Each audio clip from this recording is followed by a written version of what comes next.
Are you listening? Damn.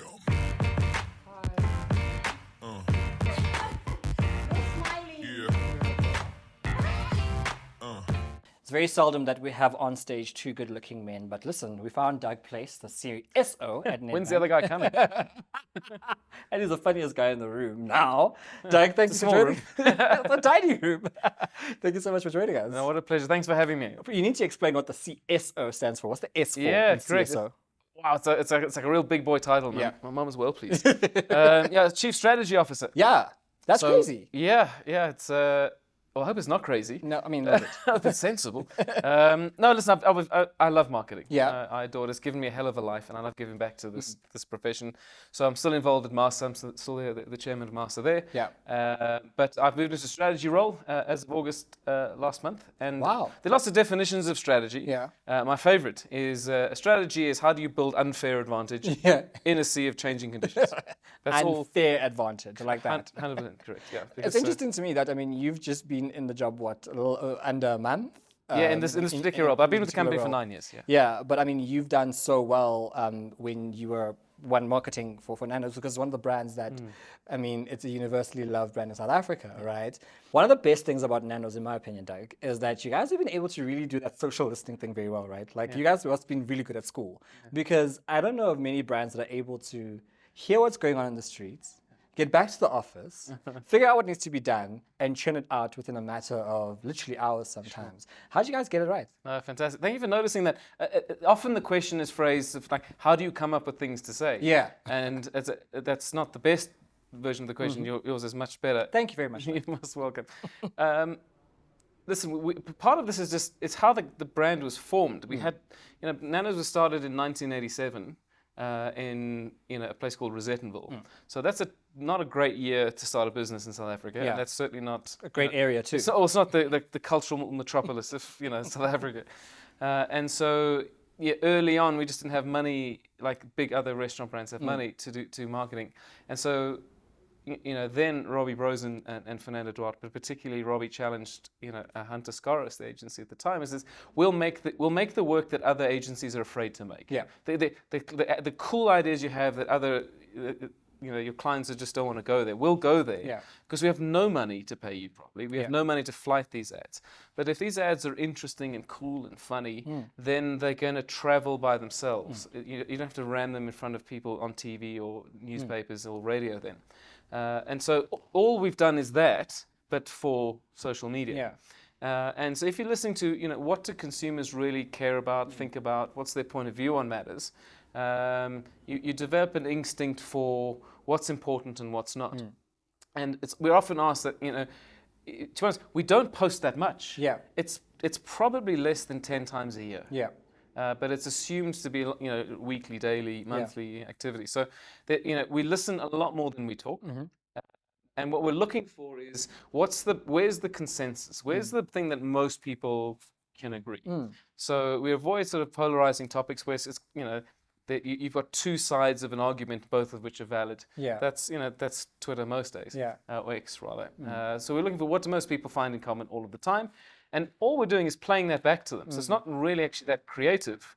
We're just saying what the streets are already saying in a way that's slick and it's smart and it's South African and it's fun. And it's South African. I think there's a lot to be said around being so local that you understand how even the people in a community speak. Yeah. For me, it's been interesting to see how Nandos has been able to transcend even in a very diverse is the PC term.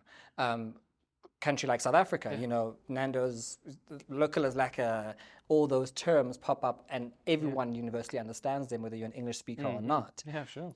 What is the return on investment when we have to now go at the end of the year and say to the bean counters in accounting that, all of this conversation that we're able to garner has translated into rands and cents, because this part of the industry, that's the issue, right? No one knows. Yeah, I love marketers. They often complain about the size of their budgets, but it's like the single biggest variable budget on an income statement. If you look at it, actually, it's the biggest. Luckily, we didn't have to invent the answer to that solution. Some very brilliant scientists, forgetting the names now, they're at the long and short of it. 95% of your consumers are not in the market to buy a product today. Okay. They're just not. Yeah. And that varies by product. So if you're buying a car, that's going to be an even bigger number. But if you're buying, fast food, exactly. product, it might be slightly smaller. But at some point they will be in the market, and when they are in the market, you want to be the thing that they choose. Yeah. So 60% of our efforts, slightly, are spent on making sure people love and understand what Nando's offers. And what Nando's offers is, the best chicken in the whole world. It's The served, entire world. I can prove this with science. It's not just, I'm not just bragging. It's proven. It's served in a restaurant. You don't eat it. You don't have to eat it out of a box. If you want to, you can. But it's served on real crockery and real cutlery in a real restaurant with real art on the walls. It's served to you by real people. This is a communal experience that you don't get other places. So it's brilliant, and it's different to other brands as well. Now, you do pay slightly more for that because it's worth paying more for, because we use 99% of our products are South African grown and made, and that's everything from the art to the chicken. And we're really proud of that, not because we want people to buy the product for patriotic national pride reasons. We wanted them to buy it because that we believe is the best way to serve the best chicken in the best possible way. So 60% of the time, that's the kind of story that we're telling. 40% of the time, we're going, listen, we've got a brand new product. It's incredible. It's the Carbo Sasati. It's served on a bed of coleslaw, and then that is on a flatbread. It's quite a weird thing to watch people eat it. Like, do I pull the stick out? Do I leave the stick in? Slide it to the side. Do I go this way? So that's a piece of promotional advertising, and telling South Africans to stick it out, which is what most South Africans have to do every day, is to stick something out. Is quite fun and funny and irreverent, and a little bit racier than perhaps other brands are prepared to go. So you're balancing short-term promo activity, and that has more clearer ROI that with long-term brand building and brand love. And a lot of brands, when they're in difficult economies like we're in now, tend to focus only on the shorter-term stuff. And that's fine, but all that happens is you just train people to buy on promotion, not because they believe your product is different and better. And that's why we don't have 40% off Nando's by now, because we don't need to. It's worth paying for. And when people have money, that's the product they choose. For me, it's the affection. I think what has been interesting to watch is how the affection currency has made the brand loved. There's a few reasons why people will follow a brand. It's either because they like someone who's associated with it. This is, taste and quality withstanding. And Nando's has been able to make people love the brand so much that when they think about a quick bite or South African, you really think about going to a Nando's restaurant, especially with these initiatives that I think are so deliberate that we don't see are deliberate unless you're in the marketing space, like the fact that the outlets have South African art on them. And it's become one of my favorite things to go and sort of see, what piece of art you can find. Incidentally, the shop in Trade Route Mall has the best art, in my opinion. That's a good one. And Pixley, that's a pretty good number. And the fact that we have our favorite pieces of art in a restaurant says a lot, right? Great, about how you've been able to do that. And I guess I want to find out then, as the former CMO and now the CSO, how do you then make that into a science, right? Because the thing about being in business and being able to replicate something. So when Doug leaves Nando's, whenever, we don't want to go, we don't know how to make them love us anymore. Yeah, sure. God, I don't make them love us. Believe me. Yeah. Thank you for saying that. But how do we make that into something that we can write down and say this is the rubric so that it can be replicated? Look, there's a lot of science in marketing, but it's not totally science. Because when you use words like love, it's quite hard to prove that scientifically. Science, my friend Rob is an author in the States. He's got this wonderful phrase. He says, science can tell you why you don't have a tail anymore, and I don't have a tail. But it can't tell you why you find that interesting. I love that saying. I can't prove to you how much I love my wife. I love her a lot. An enormous amount. I make tremendous sacrifices, and her for me. But I can't prove to you on a Richter scale or whatever the love scale is how much of this. So when you talk about brand love, be careful of trying to distill it so much into a science. You can see the evidence of love when people go out of their way to make ads for you. We have that fairly regularly. The ads are 90% of the time terrible and in terrible taste. 10% of the time they're well funny, and we just let those ones go. That's an act of love. When people are prepared to pay more. There are definitely cheaper ways for you to eat out. But we don't think they're better ways. They're just cheaper ways. And so those things are indicators of love. And great marketers really should only be measured by two things: market share and margin. Okay. So are you being chosen over competitors, and are people paying more for your product than rival products? So those two things, you can go to the HR department, the finance department, the CEO, the supply chain. You say, listen, my job here is to grow margin and market share. And they're like, cool, we're in. How much money do you need? When you start talking about things that only marketers understand, like engagement rates or digital impressions, it gets confusing quite quickly. It's like, who's exactly impressed? Yeah, because I'm not. Who's Are impressed you? by this? Billions of impressions. Like, okay, so what? Can I spend the impressions on rent next month? And I'm not knocking that stuff, Yeah. but it's those things are often to the marketer's detriment that they're not talking a common business language. And marketers really should be leading organizations because they connect customers and they connect the business to the future, whereas every other department tends to look backwards, and they have to. So in order to do that well, you have to understand a common business language. I love that you chat about how marketers connect the business to the people, right? It takes it to the people.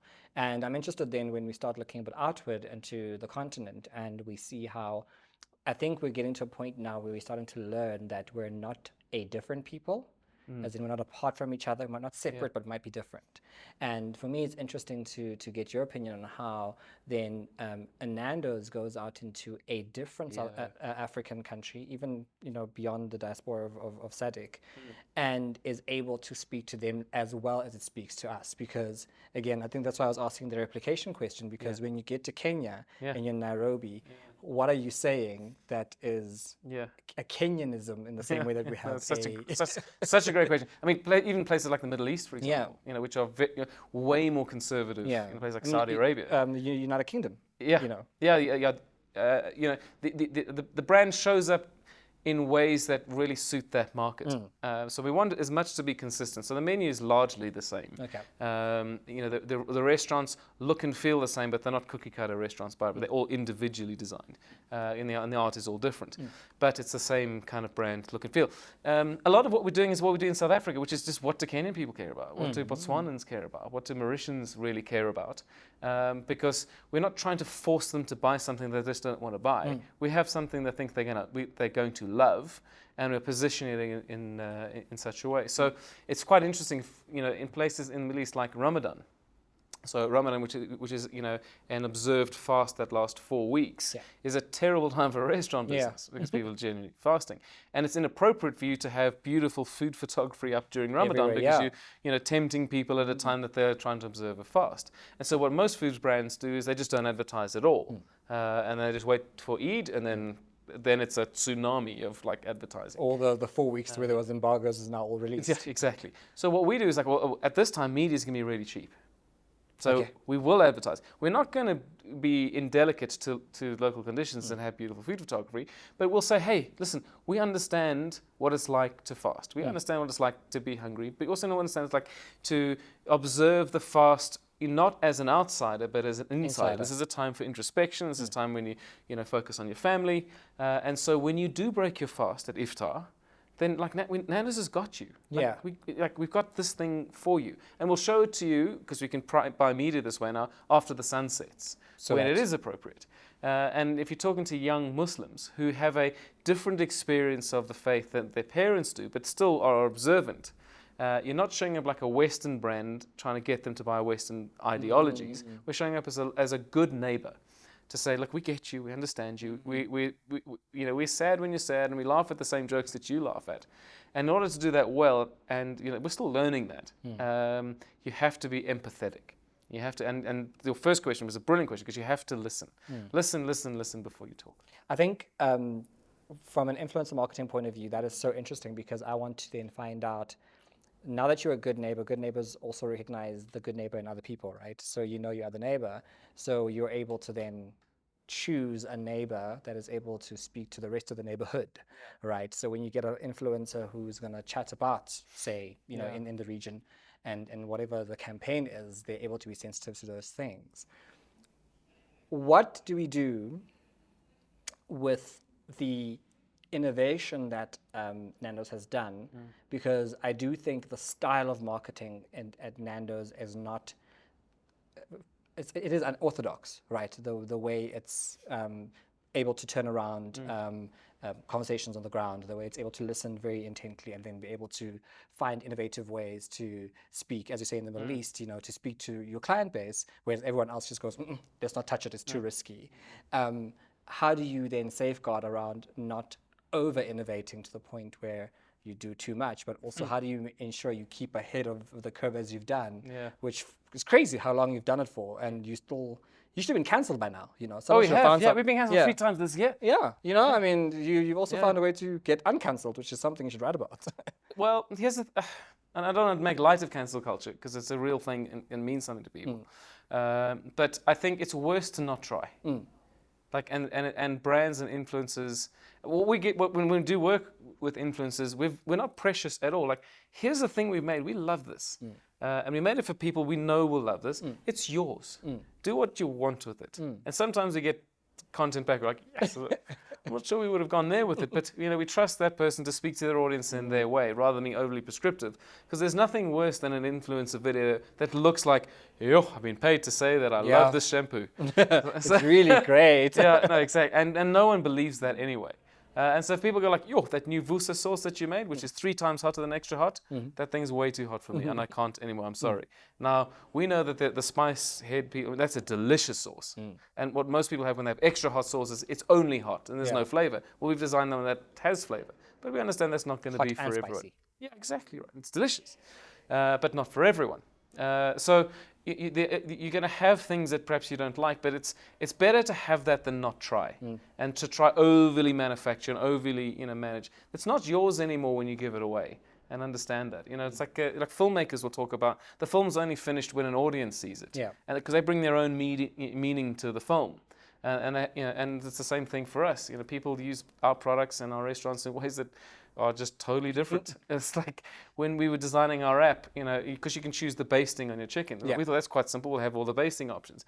Yes, there are people, mostly in Cape Town, who's like, okay, I want lemon and herb, but then can you sprinkle just like, a few drops? It's called spotty. Spotty of like extra hot just on top. So that's like, here's our periometer. You start at the bottom and you work your way up. These guys are going, no, I want the bottom one, but then just like a few dots. Now they know the griller at the local restaurant and they're good mates. And the griller's like, yeah, sure, no problem. Here it is. Now how do you put that in an app? It's like, how's that becoming an option? So we never would have thought that that's a way of helping. And I think that's what as you say, the marketers are taking the brand to the people, right? And this is what the people want. Sure. And you also can't dictate how people enjoy your product. That's exactly right. And the fact that they're enjoying it should be good enough for you. You must just try to find better ways to yeah. give them the experience. One of the things that marketers fetishize is this idea of hyper-personalization. Yeah. It's like, I think people want great products. And like a well-personalized, terrible product is still a terrible product. So make the best thing you can and serve it in the best possible way. That's really what consumers want. 80-90% of any business is a Pareto distribution, which means they tend to buy the same thing. Like Kit Kat has sold a 4-fingered chocolate-covered wafer biscuit for 100 years. And we still buy it. I tried to take that brand down when I worked at Cadbury, and I came close, but I didn't get all the way there. They are not making personalized offers because they don't necessarily need to. They might have a gimmick now and again with it, but really fundamentally what they want is a great product that, as Mark Ritson says, it's 4 fingers and they want you to believe that it's red and that breaks are important. Yeah. That's always going to be true. And that's all they tell us. It's true for Gen Z, it's true for boomers, it's going to be true in 100 years' time. Well, the Nandos brand has been able to be part of the family for the boomers, the baby boomers, the Gen Z, Gen Ys, the Gen Ts, the Gen Alphas, Gen Betas, Gen Omegas, and all of them. But I think we're looking forward to Nandos being part of the tapestry of all of those generations. So thank you so much, listen, we only are because of you. So thank you. Thank you for and please for what you do. Bring back that paprika dip that they have over there. Biz of Influence podcast. Can you just chat to Taylor Swift? Because she was really good at resurrecting sources. Here we go. Taylor, I've been sent by Doug. Tay, please. Please, can you come through? And when you do, make sure to like, comment, and subscribe, and leave your comment below for Doug, and I'll make sure he receives it. Okay, this has been an interesting day out here at the IMC conference in Modderfontein. The insights we've garnered today have been absolutely legendary. And of course, you can find them on our platforms everywhere you go. StarAreAfrica.co.za is where they'll be living. And from me and everyone here, it's a good night and God bless. And make sure you like, follow, and subscribe.